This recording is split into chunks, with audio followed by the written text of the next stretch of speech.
سامعین، آپ جانتے ہیں کہ ہم پروگرام کا آغاز قرآن و حدیث کی بات سے کیا کرتے ہیں، اور گزشتہ پروگرام میں بات چل رہی تھی سیدنا صدیق اکبر رضی اللہ تعالی عنہ کے حوالے سے۔ ناظرین، حضور نبی کریم صلی اللہ تعالی علیہ وسلم نے کیا ارشاد فرمایا کہ حب ابی بکر و شکرہ واجب علی امتی، کہ میرے ابو بکر کی محبت اور اس کا شکریہ ادا کرنا میری تمام امت پر واجب ہے۔ ان من امن الناس علی فی صحبتہ و مالہ ابو بکر، کہ بے شک مجھ پر جو سب سے زیادہ لوگوں میں سے احسان کرنے والا ہے اپنی صحبت کے حوالے سے، اپنے مال کے حوالے سے، وہ کوئی اور نہیں، وہ ابو بکر ہے۔ ناظرین، مزید فرمایا کہ ما نفعنی مال احد قط ما نفعنی مال ابی بکر، کہ مجھے کسی کے مال نے اتنا نفع نہیں پہنچایا جتنا ابو بکر کے مال نے مجھے ہمیشہ نفع پہنچایا ہے۔ اور پھر اس کے ساتھ ناظرین یہ بھی فرمایا کہ اگر میرا کوئی خلیل ہوتا تو وہ ابو بکر ہوتا، لیکن ناظرین فرمایا کہ اگر کوئی خلیل ہوتا تو ابو بکر ہوتا، لیکن میں اللہ کا خلیل ہوں۔ اور پھر یہ بھی فرمایا کہ انت صاحبی فی الغار انت صاحبی فی الحوض، کہ ابو بکر جو ہے فرمایا کہ تو یعنی غار میں بھی، غار ثور میں بھی میرا صاحب ہے، اور حوض کوثر پر بھی میرا صاحب ہوگا۔ فرمایا کہ یا ابا بکر انت اول من يدخل الجنہ، کہ اے ابو بکر سب سے پہلے جو جنت میں داخل ہوگا وہ تو ہوگا۔ اور میں یہاں پر ناظرین ایک بات عرض کروں کہ حضور نبی کریم صلی اللہ تعالی علیہ وسلم کے دربار میں دو واقعات ہوئے۔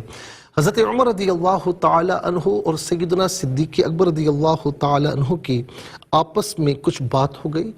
ابو بکر صدیق رضی اللہ تعالی عنہ آئے، عرض کی یا رسول اللہ، میری اور عمر کے درمیان کوئی بات ہو گئی ہے، میں منانا بھی چاہ رہا ہوں لیکن وہ مان نہیں رہے۔ حضرت عمر کہتے ہیں کہ جب میں آیا تو آقا علیہ السلام نے مجھے دیکھ کر اپنا رخ انور تھوڑا سا پھیر لیا، اور یہاں تک کہ حضور کو رنجیدہ دیکھ کر فرمایا کہ حضرت عمر دو زانو ہو کر بیٹھ گئے اور عرض کی کہ اے اللہ کے رسول، میں ان سے زیادہ قصوروار ہوں، میں معافی چاہتا ہوں۔ تو آقا علیہ السلام نے فرمایا کہ ان اللہ بعثنی الیکم فقلتم کذبتا وقال ابو بکر صدقتا وواسانی بنفسہ ومالہ فہل انتم تارکونی، فرمایا کہ جب اللہ نے مجھے تمہاری جانب مبعوث کیا، تم لوگوں نے مجھے جھٹلایا، لیکن ابو بکر نے میری تصدیق کی، اپنی جان و مال سے میری غمخواری کی، میری مدد کی، تو کیا آج تم لوگ میرے ایسے دوست کو چھوڑ دو گے؟ یہاں تک کہ حضرت مقدام سے روایت رضی اللہ تعالی عنہ، حضرت عقیل بن ابی طالب رضی اللہ تعالی عنہ اور سیدنا صدیق اکبر رضی اللہ تعالی عنہ کی اسی انداز میں کچھ بات چیت ہو گئی، سخت کلامی ہو گئی، یہاں تک کہ سیدنا صدیق اکبر رضی اللہ تعالی عنہ نے حضور علیہ السلام کی قرابت داری کا لحاظ فرماتے ہوئے کوئی بات ان سے نہیں فرمائی، کوئی جواب نہیں دیا۔ جب آقا علیہ السلام کے دربار میں ناظرین یہ ماجرا عرض کیا گیا تو آقا علیہ السلام نے فرمایا کہ الا تدعون لی صاحبی ما شانکم وشانہ فواللہ ما منکم رجل الا علی باب بیتہ ظلمۃ الا باب ابی بکر فإن علی بابہ النور۔ پھر فرماتے ہیں فواللہ لقد قلتم کذبت وقال ابو بکر صدقتا، اللہ اکبر۔ اور فرمایا کہ وہ اسکپ کرنا ہی ہے تو پیپر ورک اسکپ کرو، لون کا ناوی انسٹنٹ لونز ملیں گے، اللہ اکبر۔ اور فرمایا کہ وَأَمْسَكْتُمُ الْأَمْوَالَ وَجَادَ لِي بِمَالِهِ وَخَذَلْتُمُونِي وَوَاسَانِي وَاتَّبَعَنِي، یعنی اے لوگوں سن لو، میرے دوست کو مجھ پر چھوڑ دو، میرے لیے چھوڑ دو، تمہاری حیثیت کیا ہے اور ان کی حیثیت کیا ہے تمہیں کچھ معلوم ہے؟ خدا کی قسم تم لوگوں کے دروازوں پر اندھیرے ہیں مگر ابو بکر کے دروازے پر نور کی بارش ہو رہی ہے۔ خدا عز و جل کی قسم تم لوگوں نے مجھے جھٹلایا، ابو بکر نے میری تصدیق کی، تم لوگوں نے مال خرچ کرنے میں بخل سے کام لیا، ابو بکر نے میرے اوپر اپنا مال خرچ کیا، تم لوگوں نے میری مدد نہیں کی مگر ابو بکر نے ہمیشہ میری غمخواری کی اور میری مدد کی۔ ناظرین، یہ سنانے کا مقصد یہ ہے کہ سیدنا صدیق اکبر رضی اللہ تعالیٰ عنہ کی شان کیا ہے کہ اللہ اکبر، کہ دنیا میں جس کا مجھ پر جو کچھ احسان تھا میرے نبی فرماتے ہیں وہ احسان میں نے اتار دیا ہے، الا ابا بکر یا ما خلا ابا بکر کے الفاظ ہیں، مگر سوائے ابو بکر کے کہ روز قیامت اللہ تعالیٰ اس کے احسانات کا بدلہ چکائے گا، اس کے احسانات کا بدلہ اس سے عطا فرمائے گا۔ کیوں نہ ہو ناظرین کہ سیدنا صدیق اکبر رضی اللہ تعالی عنہ جب مسجد نبوی کا معاملہ ہے تو آپ نے اپنا مال خرچ کیا اور مسجد نبوی کی جگہ 2 یتیم لڑکوں سے آقا علیہ السلام کے حکم سے خرید فرمائی۔ اسی طریقے سے ناظرین آپ ذرا سا دیکھتے چلے جائیں کہ سید عالم صلی اللہ تعالی علیہ وسلم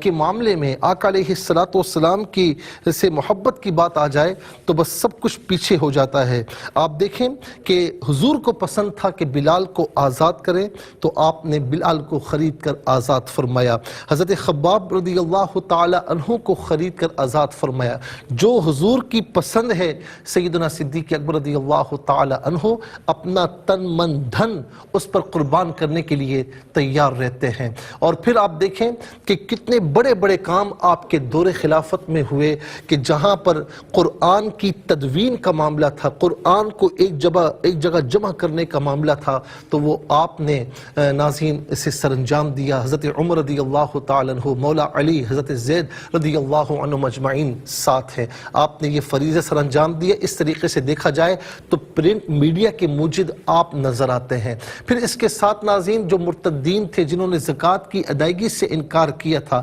آپ نے ان کو بھی نہیں چھوڑا حتیٰ کہ ان کو صحیح سمت پر لگایا۔ اور جب حضرت عمر کہتے ہیں کہ میں نے کہا کہ ارفق بہم یا امیر المؤمنین، تھوڑا نرمی کیجیے، آقا کا وصال ہوا ہے، مسلمانوں پر ایک افطار ٹوٹی ہوئی ہے، فرمایا نہ،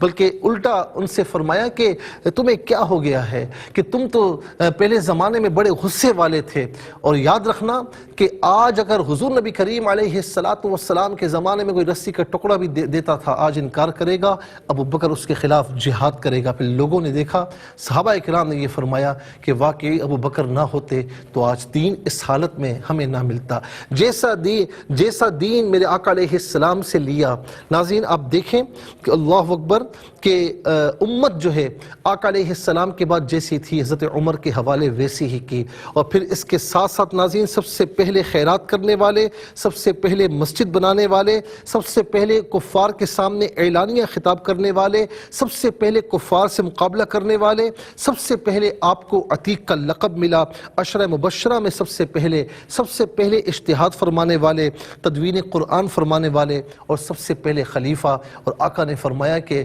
میری امت میں سب سے پہلے ابو بکر تو جنت میں داخل ہوگا۔ اللہ تعالی ہم سب کو سیدنا صدیق اکبر رضی اللہ تعالی عنہ کی حقیقی اتباع نصیب فرمائے۔ اللہ رب العالمین وہ محبت جو آقا علیہ السلام کے سلسلے میں آپ کو تھی، ہمیں اس محبت کا ایک قطرہ مل جائے تو میں سمجھتا ہوں کہ دنیا اور آخرت ہماری کامیاب ہو جائے۔ اللہ تعالی ہم سب کو سیدنا صدیق اکبر رضی اللہ تعالی عنہ کے فیوز و برکات سے مستفیض فرمائے۔ آج 22 جمادی